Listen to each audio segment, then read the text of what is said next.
Concerned about finding ways whereby a change can be brought about in a lawful way and manner, where under identical conditions, identical results would manifest. And so they found out that if he is not honest, completely honest within himself, it is next to impossible to enter into that realm which makes it possible that nature could unfold and show and reveal these laws which nature uses to bring about all that what we see. And so he had to free himself from creed, from dogmas, and whatever it was.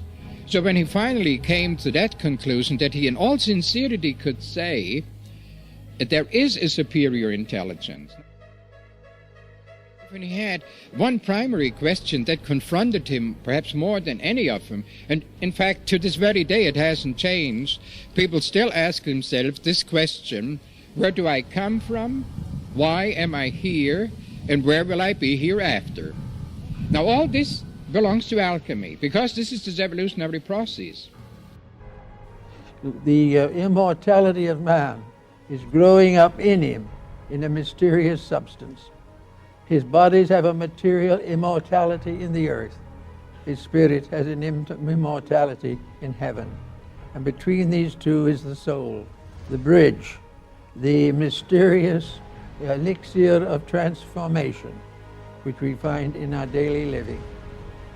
I think it is well, therefore, to remember that even small, nice things, nicely done, are important.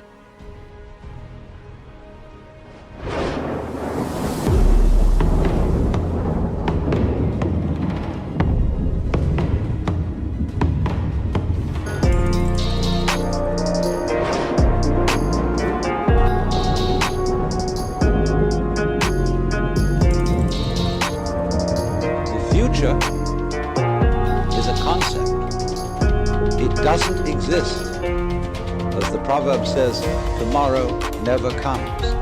There is no such thing as tomorrow. There never will be, because time is always now. Welcome to the Philosophical Minds Podcast, the podcast about the stuff we wonder about.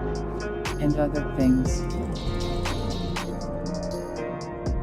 All right, so when we ended our last conversation, you were discussing dual extractions, and when you were describing the energy between the bonds and how they interact and are representative of like the non-physical component of the matter, yet they're kind of like responsible for the power and the activity. And in a previous discussion that I had with a guy named Rubophilos Solflair out of New Zealand, we were discussing metallic alchemy and like the acetate path tradition, and we got into the subject of breaking the lead into its chaos state essentially, and how what that means is how, like, I guess essentially the understanding was that all metals grow out of an original slime-like substance that can be found within the earth, and apparently miners often find this slime-like substance near metallic ore.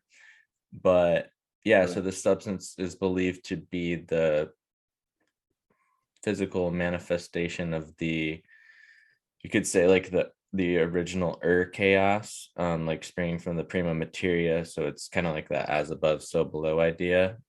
And so with all metals being in, various states of becoming or evolving towards gold, from what I gathered, the idea was that in order to kind of create gold from metals, if you're using lead, for example, you need to like kind of reverse engineer the crude matter, lead in this case, to its chaos state, where you have all the components that you can then perform the processes to facilitate and accelerate its evolution quicker to reach its ultimate potential, being gold.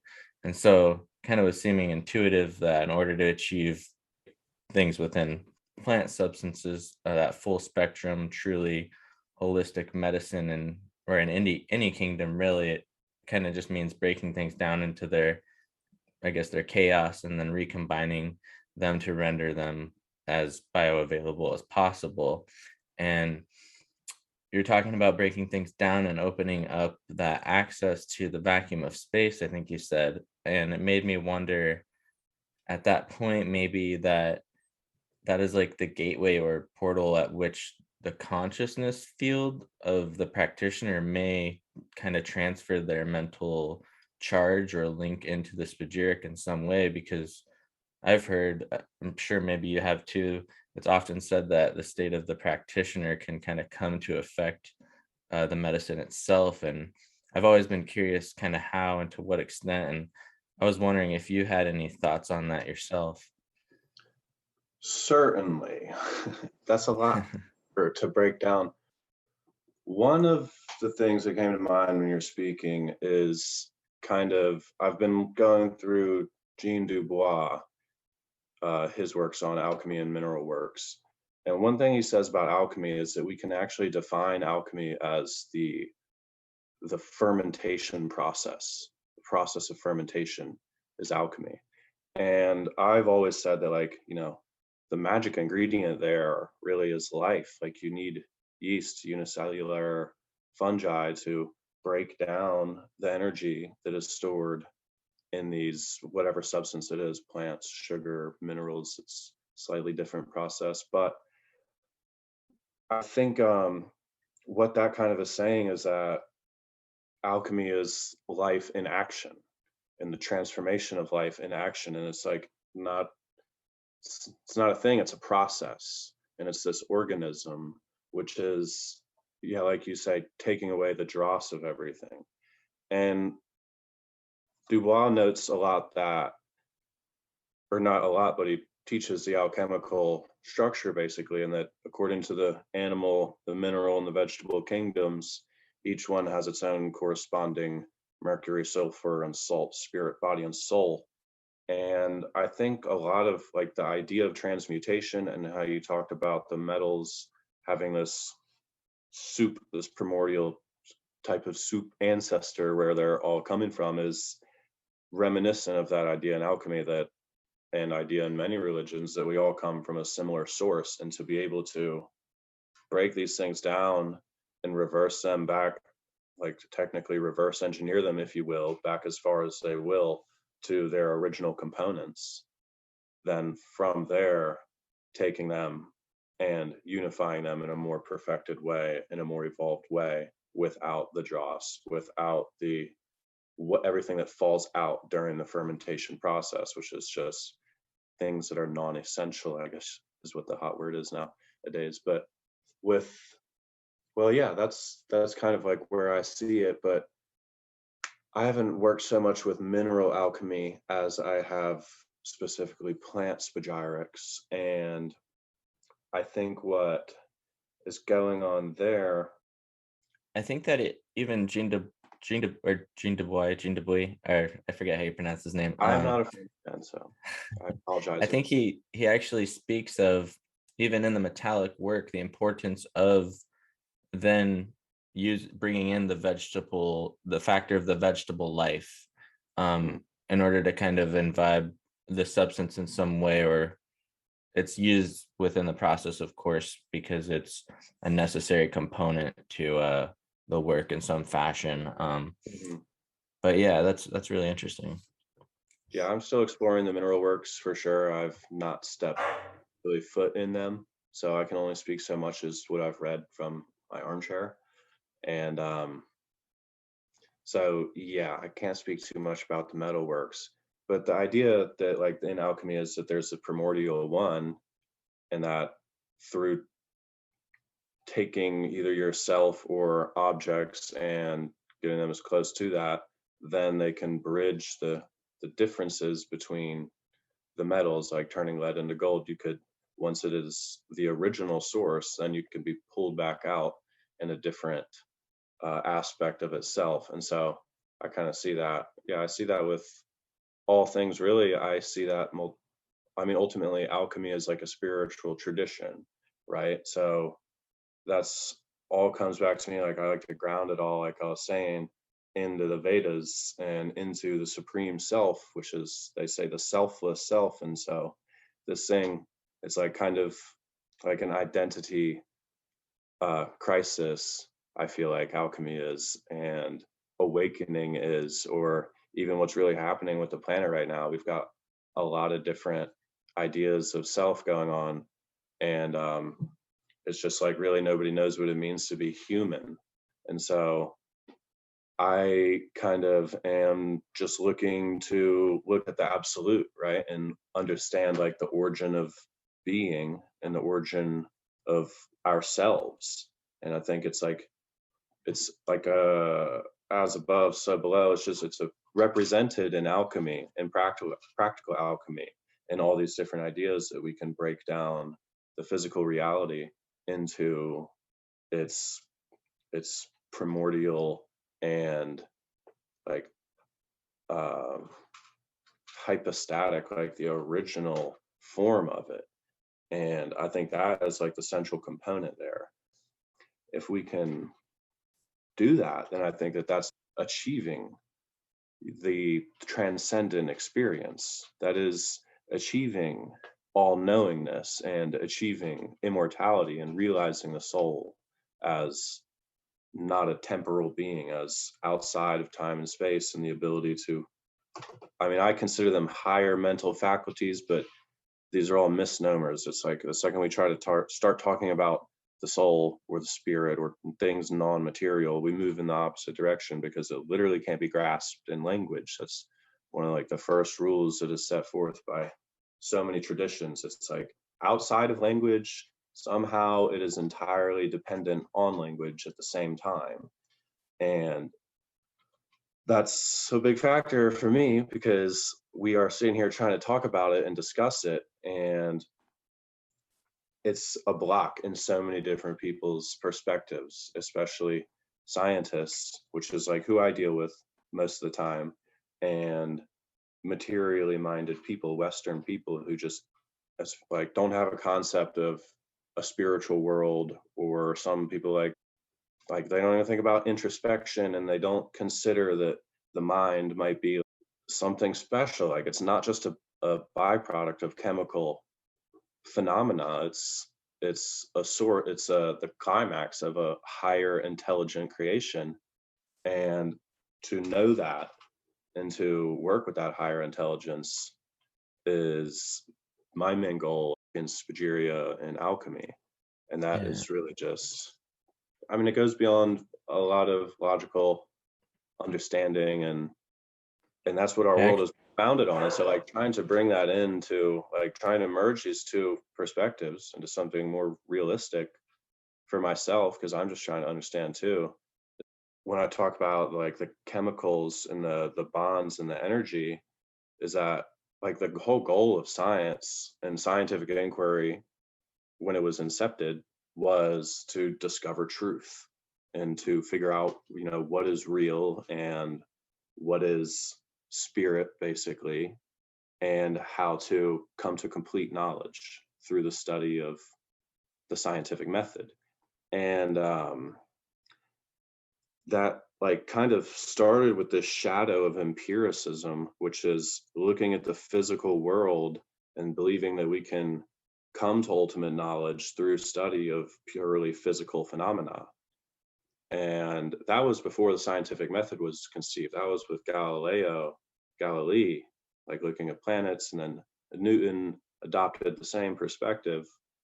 And he goes at length to explain, like, I've tried my whole life to discover that, you know, this physical cause of gravity, and I've basically utterly failed in all of my efforts. And he writes in his journals, like, I'll leave it up to my reader and the scientists of the future to determine whether this cause is basically local or non-local. And I see the experiments in the 40s, the double slit experiments, kind of as like a reincarnation of that, in the same sense that these scientists are studying, they're trying to figure out the nature of reality and the nature of particles and electrons to define what is physical. And you break down the electron, the more you try to pinpoint the electron, the less you can pinpoint it. Basically, this Heisenberg uncertainty principle, the more you know about the velocity, the less you know about its spin or its charge.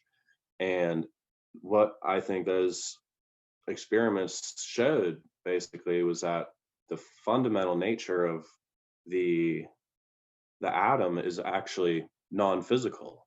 It is non-physical, even though that we conceive of it as a particle with typically 3 parts. It's not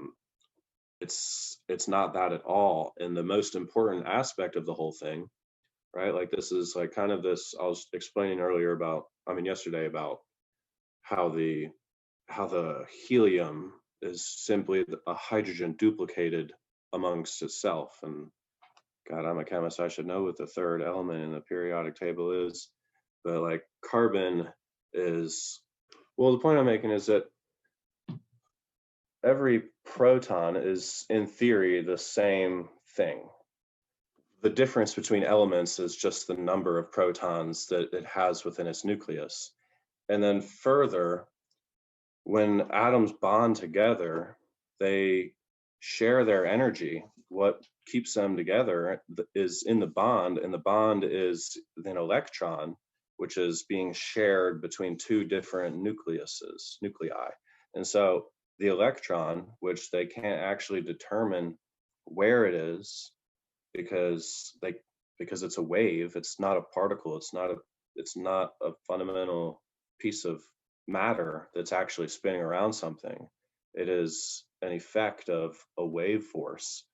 And when atoms come together and they bond, which is what I thought was really interesting, because a chemist will tell you that the world is made of atoms and that it is material, in my opinion, like an ignorant chemist. If you go back and you look at the physicists who did the experiments and the chemists who discovered electronegativity and these things, they kind of understand that the world, the material world, isn't actually a material world.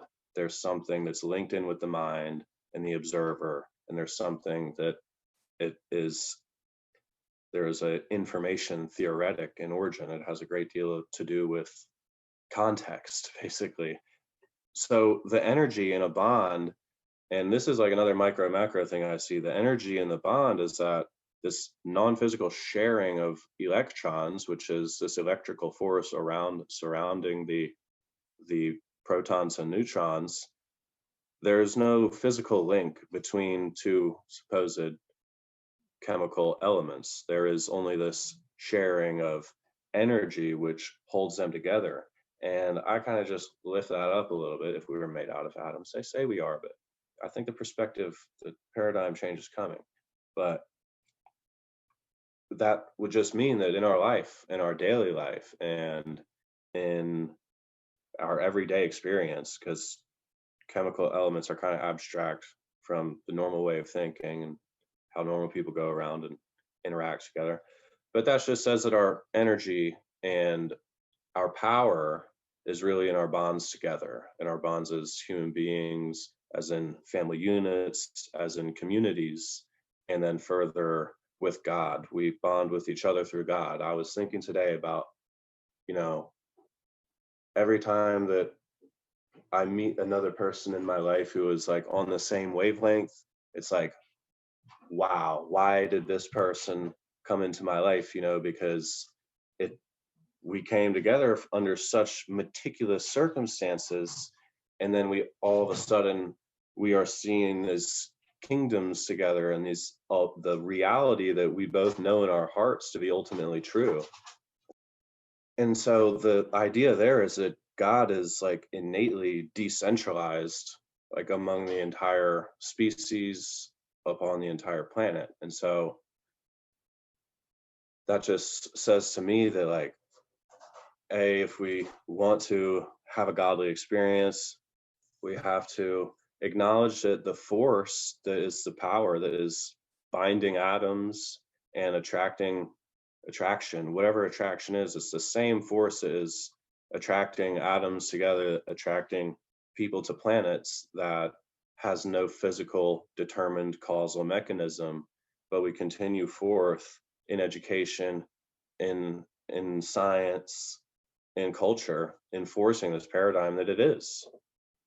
And it's just absurd that it's not. And so it's like, how can we like internalize this and like understand this knowledge that they're giving it to us is not some esoteric science, but something that we can apply all around. And so that's like the perspective that I'm trying to work with all this information with. This is one thing I really love about your perspective. And a bit that I watched on your YouTube channel, you were discussing, I think it was on the subject of alchemy, truth, and God, and you were talking about like how the old OG alchemists would be praying extensively. And I loved how you were describing it in a way of kind of like a simulatory matrix like aspect of reality, and how the universe is as like a massive what if generator, or something along those lines, and the intent of praying as a way of kind of attempting to enter into that sort of source field, if you will, to communicate with or receive like a data transmission from God essentially. And so I thought it was cool, one, because I think it's under discussed aspect within modern alchemy, and two, because the way that you were describing it, I think it's really relatable for individuals that may kind of have a hesitancy or an kind of instinct to avoid entertaining the notion of God at all, which in many circumstances I think it's understandable. But yeah, I think using the language of, or speaking about these things in kind of technological terms, can lend to some good comprehension for sure. And it's funny too, it kind of reminds me of this podcast that I had listened to. I think it was a Duncan Trussell podcast, where he had read through some of the opening lines of Genesis or something, and he replaced the word God with programmer. And it was like, in the beginning there was the programmer, and the programmer created the heavens and the earth, and it was really good. But anyway, I think that this might relate to a post that I've read of yours also, is like the Toltec secret. And I thought that this was really interesting because I've had a few guests on who discuss the four ethers, and as like warmth, light, and then there's the chemical or tonal ether, and the fourth being life. And I've seen it depicted in order where they're progressively kind of building on each other while being equated with the four elements as well. So like warmth as fire, and then warmth and light as fire and air, and then warmth and light and tone or sound as fire and air and water, and finally warmth, light, and tone as life and fire and air and water and earth. And so each have kind of associated elements and different characteristics. And I believe the tonal was on the level of being the force responsible for harmonizing and structuring phenomena and two-dimensional inner slippage of planes. And in the post that I've read of yours, you were talking about the tonal as being kind of governed by sunlight. And I was thinking there's kind of a correlation there, as that would align with the preceding ethers of light and warmth. And it was really interesting, and I'm still working out some of the thought around that, but there was a lot more than that to it with what you were talking about with the new hall. And I was hoping to get you to talk more about the tonal and the new hall as you understand them and their relationship and the dynamics going on with all that. Certainly. Yeah. So I've kind of mentioned before that the hard problem, right, of life, the hard problem of consciousness, as it's formally referred to, we don't have answers to it. But if we go back and we look at the esoteric teachings, they have the answers. And the Toltecs are like such a shining example of that, because they have done the dream practices for God knows how long, and they have meticulously mapped it out for their society and for the people that were receiving that indoctrination, you could say, even though that's kind of a bad word nowadays, but they were receiving that training. And through that specific cultural, the Toltec lens, you could say. And so I am like trying to look at all these different lenses that do have good perspectives on the true nature of being and the extent and the faculties of consciousness. Just differentiating, again, between the physical and the non-physical. I don't like to believe, like the ideal is to turn intellectual knowledge into evidential experience. Because if you hold beliefs that don't correlate to reality, you're holding illusions or you're holding like a fragmented science that doesn't have the whole picture yet. And so to get rid of all these delusions and pseudo knowledge and cultural dogmatic traditions, look at the lens and clear the lens and like understand that language is like a map to reality, but it is not the terrain. No map is ever the terrain. And it's easy to get lost in this map, especially when it's translated, transliterated, lost through ages of time. I mean, it doesn't have to go that long. We've all played telephone before.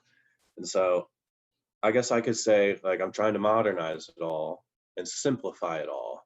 The way I do that nowadays is, I don't know if you're familiar with Bob Monroe or if your listeners are familiar with Bob Monroe. Bob Monroe wrote a series of books, was just your average guy, kind of like me, nobody. I'm just a guy talking about my experiences. And so is he. He wrote a journal called Journeys Out of Body. He wrote a couple other books after that that were studies of his experiences and what he did, because he was a pretty wealthy man, apparently. He ran like a TV business or owned a TV station. He hired some scientists to study his out-of-body experiences. And he writes at length as to how they did that in his second book, because the first one is just kind of journal, and the third one is called The Ultimate Journey. It's everything he learned from the books, from his experiences, and kind of his understanding. His map is his map. He kind of coined that term out of body. And I could say that, and that is the same Bob Monroe of the Monroe Institute, which the Central Intelligence Agency later sent their spies or whoever over there to study what they created. What they created was known as the Gateway Experience or the Gateway Voyage. And it was just a how-to on how to induce an out-of-body experience and kind of what you might see guiding you through that process. And they did that for a number of years. The CIA even studied it, and they wrote their own synopsis as to what is really a cosmology and a top-down understanding of the universe and consciousness and the higher intelligence within it, and how energy is being perpetually recycled, and there are other dimensions and all the stuff that is just like beyond, it's almost fictional for the average person. But to know that that's what they put out, it's like on their websites, and to know Bob is over there unrelated to these guys, hopefully.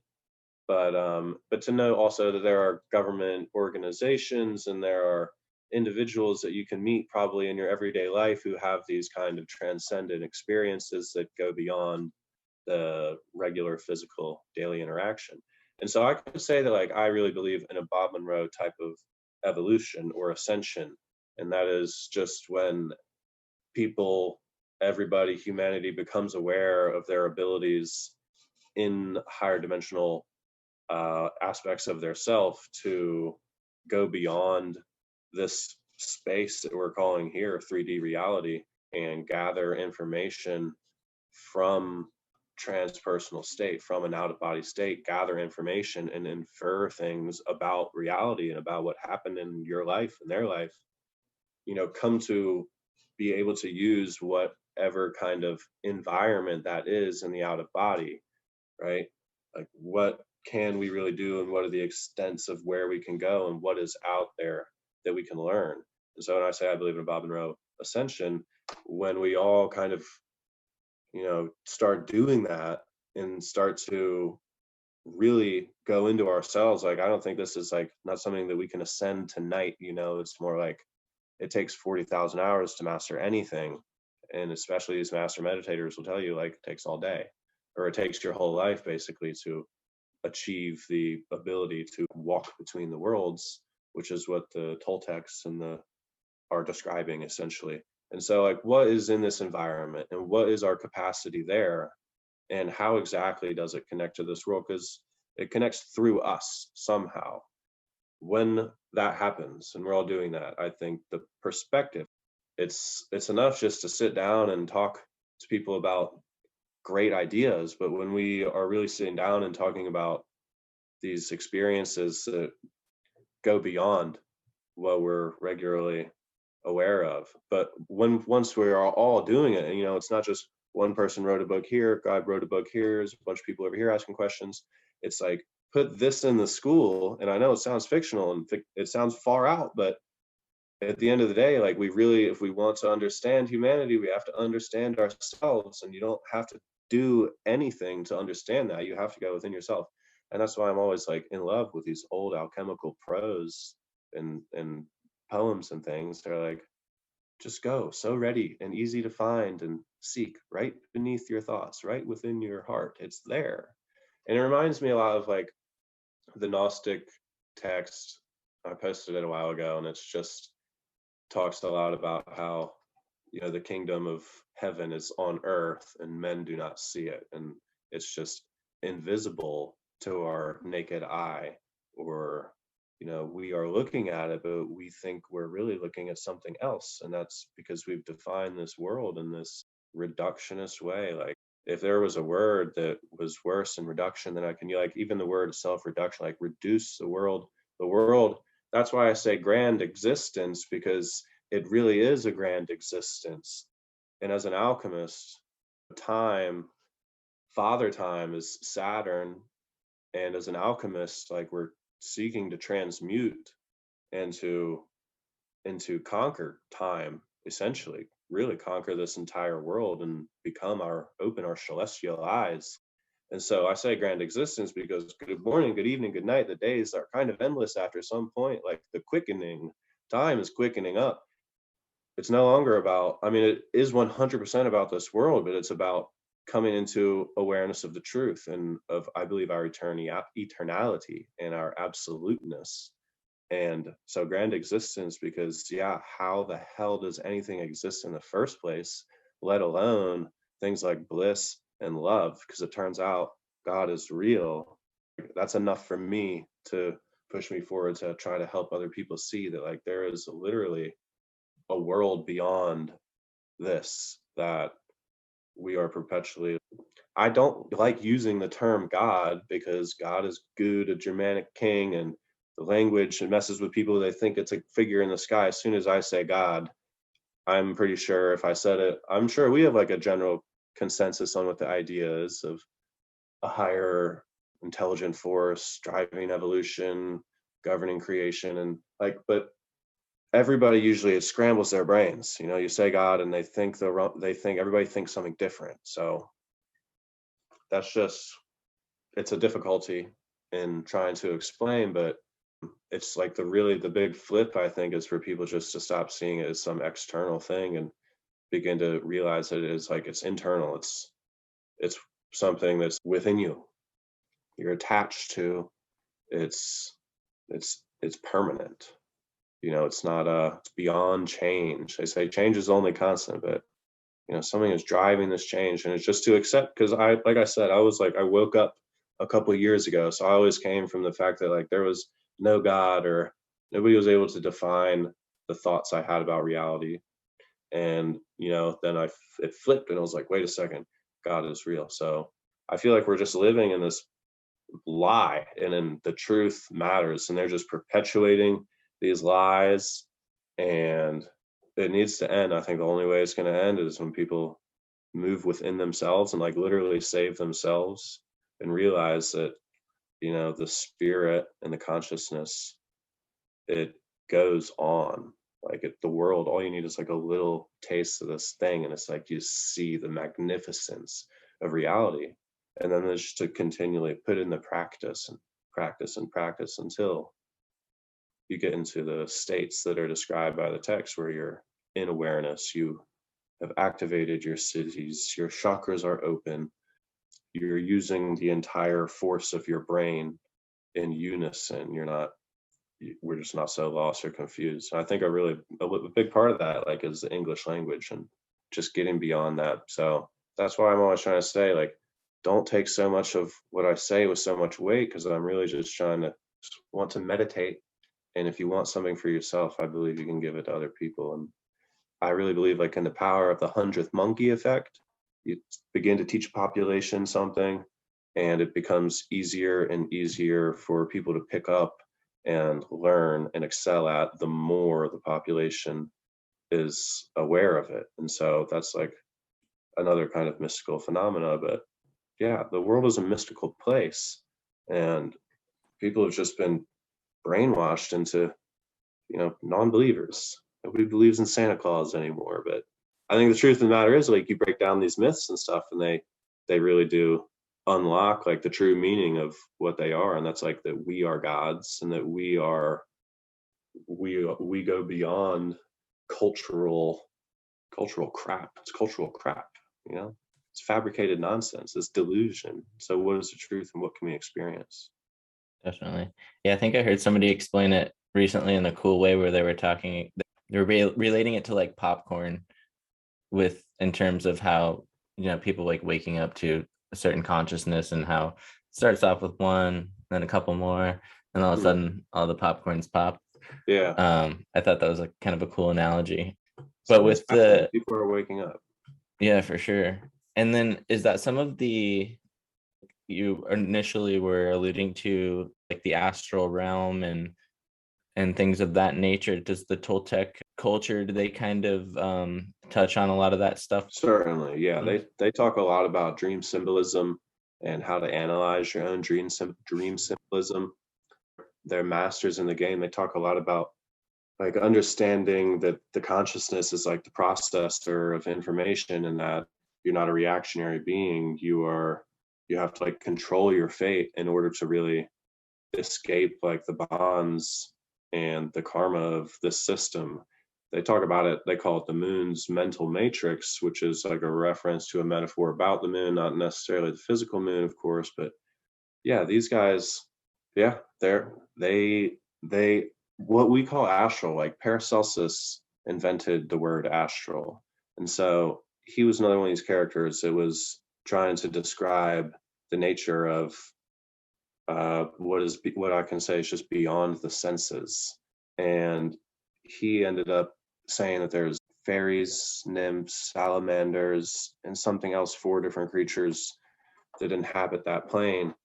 And that's just there. It comes down to like a break in experience, and definitely a cultural break. But yeah, it comes down to a break in experience, and like really keeping people together and on the same page about this, because at the end of the day, we're literally all talking about the same thing, but we have got a different perspective on this thing. The old story about these guys looking at the elephant through the straws or something, like, or they're blind men, like each touching a different part of it. They're like, oh yeah, this is definitely a foot. And one guy's got the tusk. He's like, I don't know, man. And it's like, that's kind of like what God is. And like this non-physical universe, it was John Archibald Wheeler, who's like a very famous physicist. He theorized a 1 electron universe. And I think that's like a testament to the idea that, first of all, we cannot pinpoint the electron, and that this entity, which we're calling an electron, is oscillating and moving so fast back and forth along this spectrum or this continuum that it can literally, because our brains are so slow and our technology is so slow, it literally appears as 2 things at once in this world. And that alone is quantum weirdness. Wow. I think that ties into language as well. Like, we can have multiple definitions. People assume that the mind is contained in the mind, but it's not. Like, the universe is a mind, and the cosmos is a cosmic mind. When we use these words, it's like, yeah, they're very multi-layered. And I'm fascinated. I told you before, I was fascinated with Enochian magic and wanting to go to school to study the psychedelic experience. And one of the things that always bewilders me is language, and how it is both finite and infinite. It's described as having the quality of discrete infinity, meaning it can capitulate an infinite amount of expressions through a finite amount of variables, aka 26 characters in the human language. And at the end of the day, when we look at all these mystical texts, like, the nature of God is as language, symbols, images. Basically, another word for all that, I would say, is information. It seems like language has a big part of what's going on here, and like how we're relating to each other. And I've read before that enlightenment, there's a metalinguistic key to enlightenment, and that really there's something that needs to be said so that you can like receive the information, because light and sound and information are nearly all synonymous. So I just think it's interesting how we have this ability to project infinitely this objective thing, which is sound waves, and can carry information. And it is also a finite structure, A through Z, but also it is somewhere in the mind. And so people are asking, like, in the beginning, God said the word, or the programmer said the word. What was the word? And also, can we just go within our minds and think a word and earnestly ask ourselves, where is this word coming from? And how is this coming out of the ether or my imagination, whatever that infinite principle is within me? And then having it come out of my mouth into the world, writing it down, other people understanding it to whatever degree is allowable. There is some sort of understanding upon what I'm saying and writing, and what you are saying and writing. And so it's not completely black and white, but there seems to be definitely some confusion. In the beginning, God came down and the gods came down and confused man with language. So why, for one, who are they, for two, and for three, how do we get out of this language trap? Because it's really experience is the greatest teacher. That's what God is teaching, I feel like. For sure. Yeah, one of the language barriers that sort of troubled me within the kind of like the trinity of the mind, body, and soul, and sort of meditating on the salt, sulfur, and mercury relation. And I'm curious of your thoughts, or how you would kind of articulate this in regards to the mind and this, because now it's kind of my understanding as more the soul as the psyche, and then mercury as being related to the spirit, and then like the body is related to salt, of course. But you often hear people relating mind to the mercury aspect, and so there's a little bit of usually confusion between the idea of mind either being associated with the soul and the psyche, or being associated with the spirit and the mercury aspect. And I'm wondering if there's anything for you that in terms of language has become more clear, or if there's a way that you have a way of articulating how they all are sort of compatible with each other. Yeah, definitely. Alchemy also confused me on that aspect. That was one thing I've always kind of had beef with, is their definition of spirit and soul, sulfur and mercury, because it always seemed intuitively to me that the spirit is the individuated aspect, and that the soul is the universal whole, like a point does not have any parts, unbreakable, infinite, like it just goes on. That was the soul to me. That's almost like the one. That is the one. The soul was that to me. It was the one, the whole.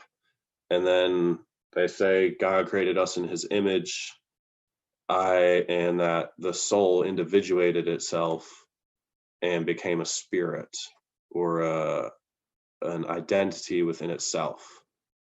I am that I am type of thing. That is what I always assumed was the order of those two things, is that there was a soul, which was the universal energy, and then the spirit, which was a fragment of that, which then inhabited or took control of a body. Then existence was expressed through that trinity. But obviously we get to the alchemists and they say, no, actually the spirit is Mercury, which is the universal whole, and that the soul, the sulfur, is the individuating aspect. And I still have trouble with this, because soul obviously is like synonymous with soul being one, which you could say that I have it wrong, and that a spirit being individuated is the one, is like the one projection of the numberless, like beyond one, beyond zero, is the eternal, the absolute. And so what I've concluded presently is that it is very hard to tell the difference. you know, I feel like the philosopher's stone is when a spirit and a body and a soul has undergone such a purification and reunification that the difference between the three cannot be discerned, and that is, it has become complete oneness with the universe and all. And so it just becomes difficult. I would still consider the spirit to be sort of the piece of energy that is associated with you, that goes beyond this life into the next life and collects experience throughout eternity. And I would consider the soul to be the force in the universe which brought forth spirits and bodies and matter and intelligence and things of that nature. But I understand alchemy, that the soul is sulfur and the individuated aspect, and the unique aspect of an individual, which, I don't understand exactly why it was done that. And I'm sure I don't know if they were using the words soul back then or SOL. They weren't. They were using mercury, sulfur, and salt. And so I don't know if that comes down to a communication breakdown as time went forward and we lost kind of what was being said, and the new English, right? It was old world English at that time, and the new English too. I don't know. Like I said, there's a lot of communication breakdown, but I certainly think that the world can be based upon a trinity, and these things like the axiom of Maria that went on, that was something that happened for over like 17 centuries. A part of alchemical thought was that the two comes from the one, and from the two is the third, from the fourth you get 10, and that is the organization of consciousness and space, basically, is this tetractys. It's the same thing Pythagoras taught. And so that's the mystery, right? That's the mystery. So it's like we got to go within ourselves and be able to differentiate within ourselves the difference between spirit and soul. Otherwise we can't come to a cultural, what is going on? It doesn't say you're muted. Oh, okay. There we go. Sorry, my mic was on. Okay, so this is interesting because you had actually said some things that kind of made me think more deeply on this. And so my original sort of understanding was pretty much in alignment with how you were describing what you were thinking. And then I had talked to some other alchemists, and one of them was kind of explaining me the idea of the sulfur as related to the psyche. And, you can look in the lab and see that reflected in fixed sulfur or volatile sulfur being fixed aspects of the soul or volatile aspects of the soul. Mm-hmm. And then one thing that you had, when you were talking about solvents related to the spirits and calling them solvents. Yeah. And it was making me think of, that which vents the soul. Yeah. So if that is the case, that would be more in alignment in my mind with the spirit being sort of that animating, driving force of the will in some capacity.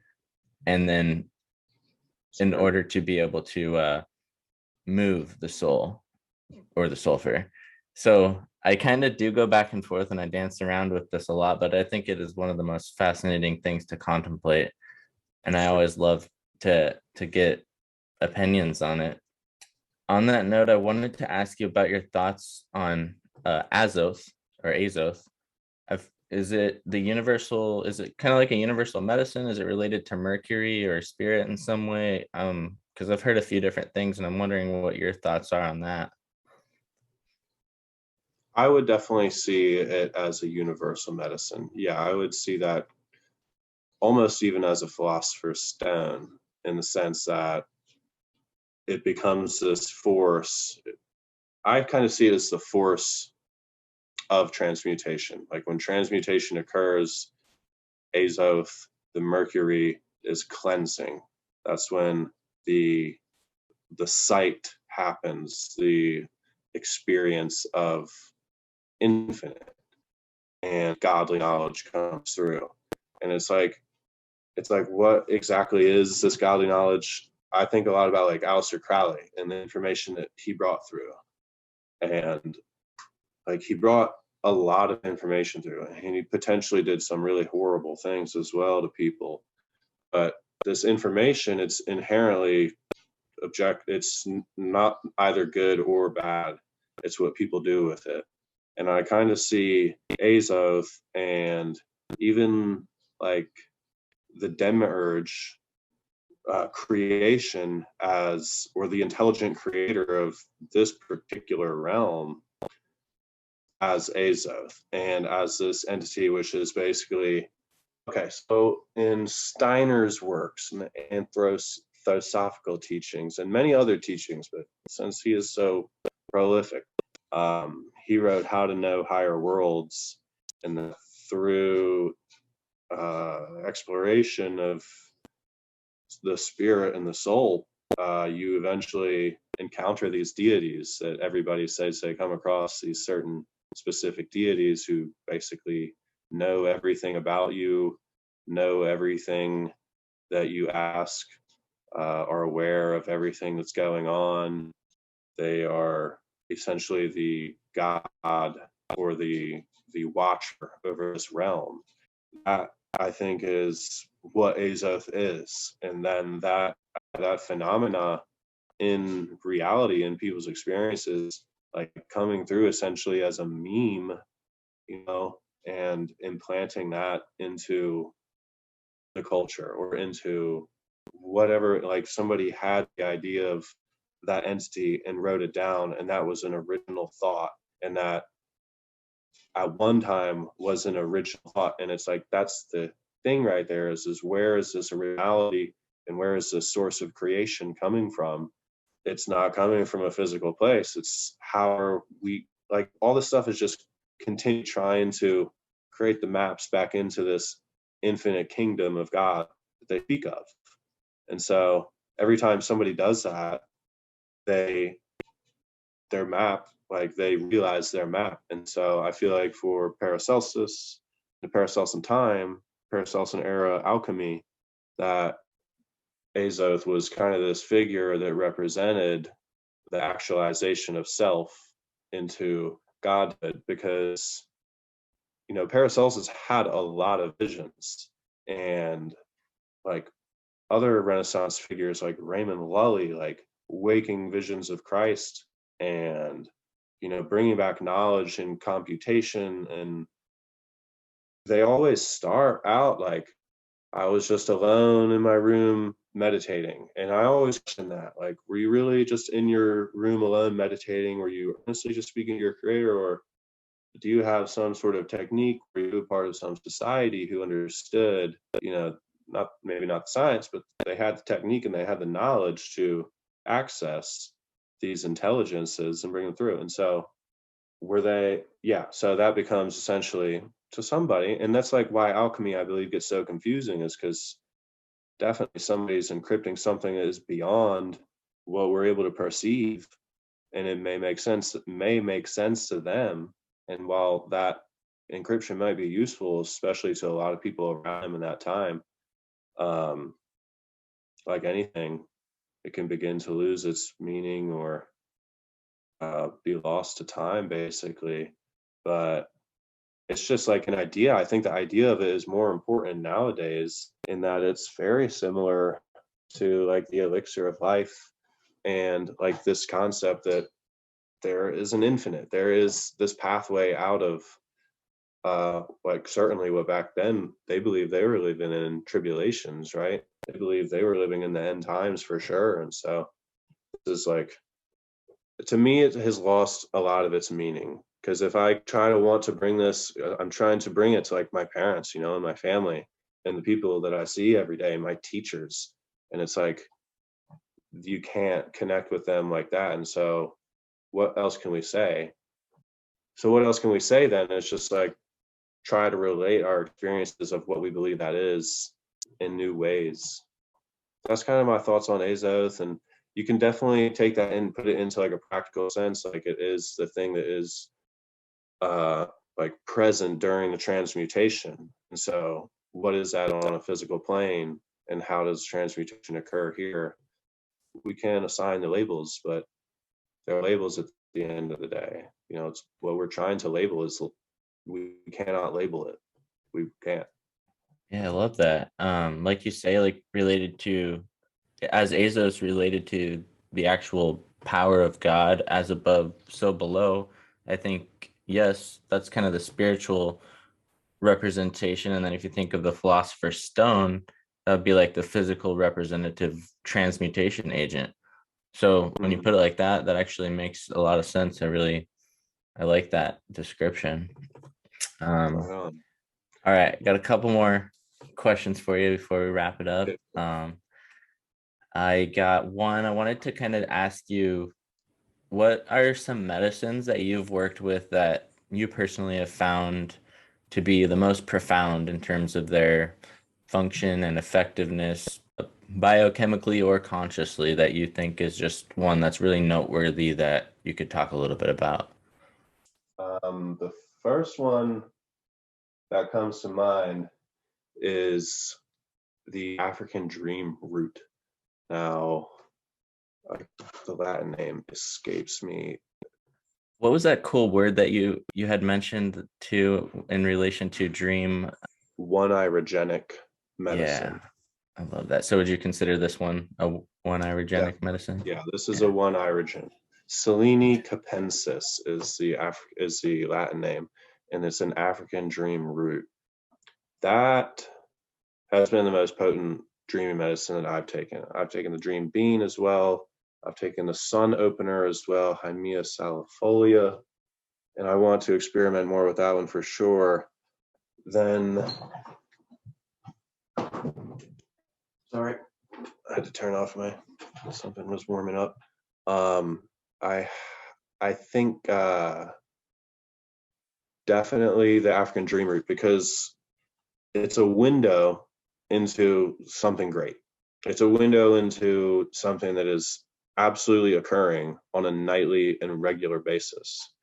And I think, or what I try to teach, is that a proper sleep cycle, a proper sleep and wake up schedule that is in tune with the environment, that is in tune with your own physiology, is of the utmost importance. Like, that is going to be the thing that allows us to pass through the veil on a regular basis, to die daily, to know the kingdom of God, because we all sleep every day. We just might not like understand really what it is we're doing and where we're going. And so when I took the African dream, so I compare it with the dream bean. Well, I can just tell you, like, I just had a dream where I was basically completely awake. I was in a different body. I'm like standing on the deck, a dock where there's water, there's a ship sinking, and like there's water spraying all over the place. But I'm stuck in this man's head. And it's not like it is now where you're directly in front of the eyes. It's like there's kind of a lot of blackness. I'm looking out these eyeballs that are kind of far in front of me and watching these movements go by. And it's like I cannot control anything that's happening. It's like I have no control. And I think all these things like are spiritual teachings that we can apply in our life. Like, people are control freaks, and but God is the supreme master of reality. So it's like we can only control how we react. Anyways, I'm in this guy's body and I'm like kind of getting scared. I'm like, how do I get out of this thing? I can't get out. Look at what's going on around me. It's chaos. I remember looking at the water and just being able to see the reflection of the dream sun in every speck of water as it's going by my face in slow motion. And then having like a little mini panic attack, like, wow, I'm really here and I don't know how to wake up. I don't know how to get out of this. I have to just let this kind of happen to me. And it lasted a really long time. But then you wake up and it doesn't seem that long, it's just you wake up, and so you change reality frames in an instant of a second, and you fall asleep in an instant of a second. And that's like a lot different from the African dream being and Tadaridi, in the sense that one was like a whole night of just endless high energy stuff that It's like things I thought about during the day and things I was scared of, things I've been thinking about. Like, it really shows you how your consciousness is, and your spirit perhaps is, or your mind definitely, the active principle of you is creating these scenarios and is capable of like manifesting one before you go to sleep. I think it's so important to meditate before we go to sleep and to clear our mind and to see it more so as like you're getting into a spaceship, or you're getting into, some vehicle or a wormhole that's going to take you to another place where you're going to find rest. Like, we're going to be able to reset our minds. Our bodies will also rest, but that's not the only thing that's occurring. We are going places, undoubtedly. And to know that experientially, I think is really important. So that's why I use the Oneirogenics, to show that to people who have never even taken a psychedelic or have never had the idea of meditation, or just, there's a lot of closed-minded people out there, which is fine. But if they're like, not closed-minded, they're open-minded, but inexperienced, adepts, or novices, I believe is what the word is. But yeah, and the African dream bean was really, the African dream root, excuse me, was a really good one. And then also the blue lotus herb is, I think, ideal for what we're trying to do, which is silence the mind and keep the body awake, and release from the senses and release from the physical world, and reattune our minds to the mental planes, the spiritual planes, the inward reality, the fact that there is an inward reality, a non-physical reality. We have to be able to let go of this world and keep our minds awake. And it sounds so easy, but when you actually like sit down and go into the meditation, everybody that meditates knows like your face itches and like your butt hurts and like you got to move around, and it is not easy to quiet the mind. Like, you sit down and you tell the body to do something, and the mind's like, actually, I think I might want to go over here, and like you might convince yourself into getting up and walking away or something. It's like the mind is truly hard to control, and to just direct the intentions of individuals to just like understand that that's not like something to mess around with. Your mind, it's not something to just let run wild. Actually, like, you have the keys to supreme bliss and infinite awareness and knowledge. Like, nobody can ever really lie to you if you can access the Akashic record and know God, So that's what I'm trying to do. Oneirogenic medicine, and show that this world isn't, it's not all that there is that meets the eye. Wow. I love that. That's awesome. What are some things that you see or that you would like to see developed, focused on more, emphasized, explored more deeply? Any of that within the realm of alchemical studies with those who are currently practicing? What are some things that you yourself would love to see expanded upon or developed more? Within alchemy, alchemy is still so esoteric almost that if you're talking about alchemy, then it's like you already know what you need to do. And for the most part. So I would just like to see alchemists. I've noticed a lot, like in trying to learn from alchemists, not all of them are like this, but so many are like very full of pride and very like they are on their high horse in their ivory tower. Like, I've read the knowledge and I've done the work, and you need to do that too, and you need to come at me proper if we expect to share knowledge, which like has its place for sure. And I respect the elders, and I am so in debt to everybody who's provided the information, but like we're all standing on the shoulders of giants, and like I said, like God is innately decentralized.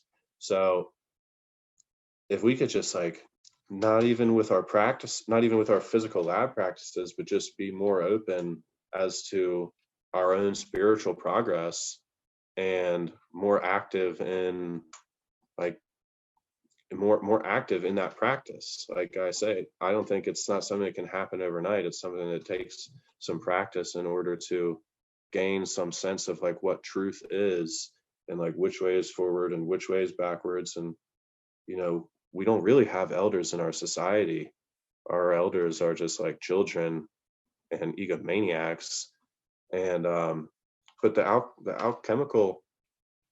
alchemical community is awesome, right? Like I think that these people that are making medicine, and because there's so much nonsense, especially on the internet, mostly on the internet, in terms of people talking about alchemy, and there's a lot of dross, there's a lot of impurities, and I think that's just because of the height of the experience of the individual. It doesn't go very far.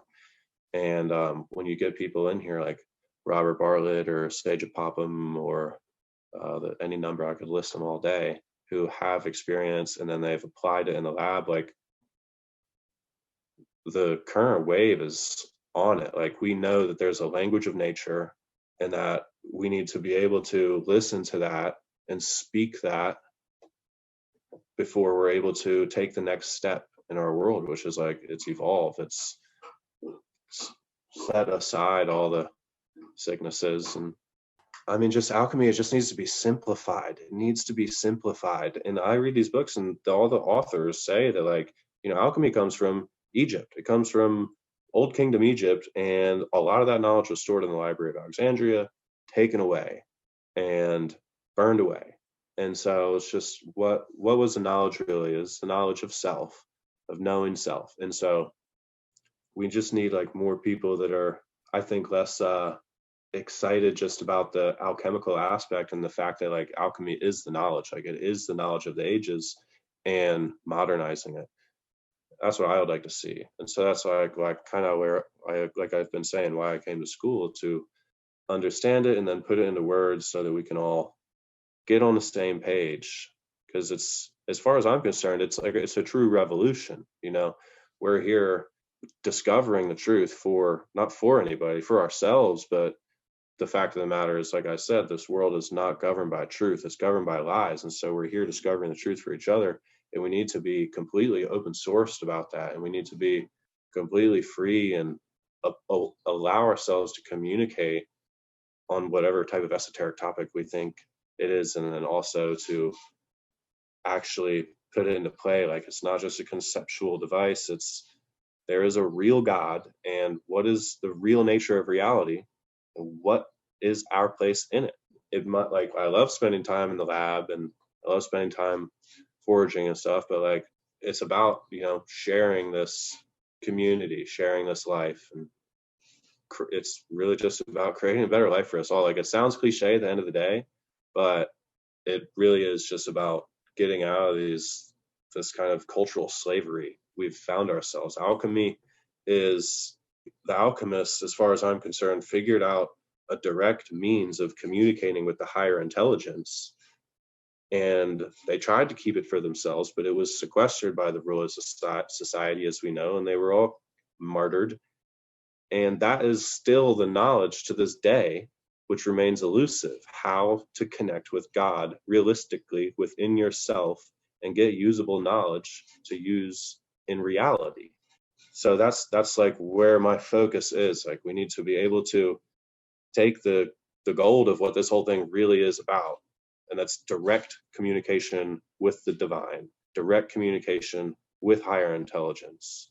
And we need to understand it. We need to break it down, purify it, and distill it within our own selves, within our own culture, with our own language, our own context. Because it's like, it's not something like we can't just use alchemical vernacular, and I like saying I'm an alchemist, but we can't just be alchemists. Like we have to be ourselves, and we have to like live. You know what I'm saying? 100%. Yeah. Man, it's so refreshing just listening to you describe all that, and I'm on board with you 100% with all of it. Really, that makes me feel much more sane. No, it really is. It's just nice, your whole attitude and perspective, and the mindset of unity versus like you were saying, it could sometimes become the situation where, you get over involved in your ego, and sometimes you become too prideful, and everybody's human and they're susceptible to those things. But I'm totally with you that we need to allow for everybody to have space to be themselves, form those bonds, be a community that kind of cares and looks after one another and helps uplifts one another, versus tries to turn it into some kind of competitive mindset thing that led us to the chaos that we're in the world today. Truly. So Competition I'm just on means board. against the other, and as alchemists, we know it's like union of opposites. You have one against the other, and that's division. For sure. So Any last comments for the listeners? Anything you like to close out with before you put any of your links or your website or anything out?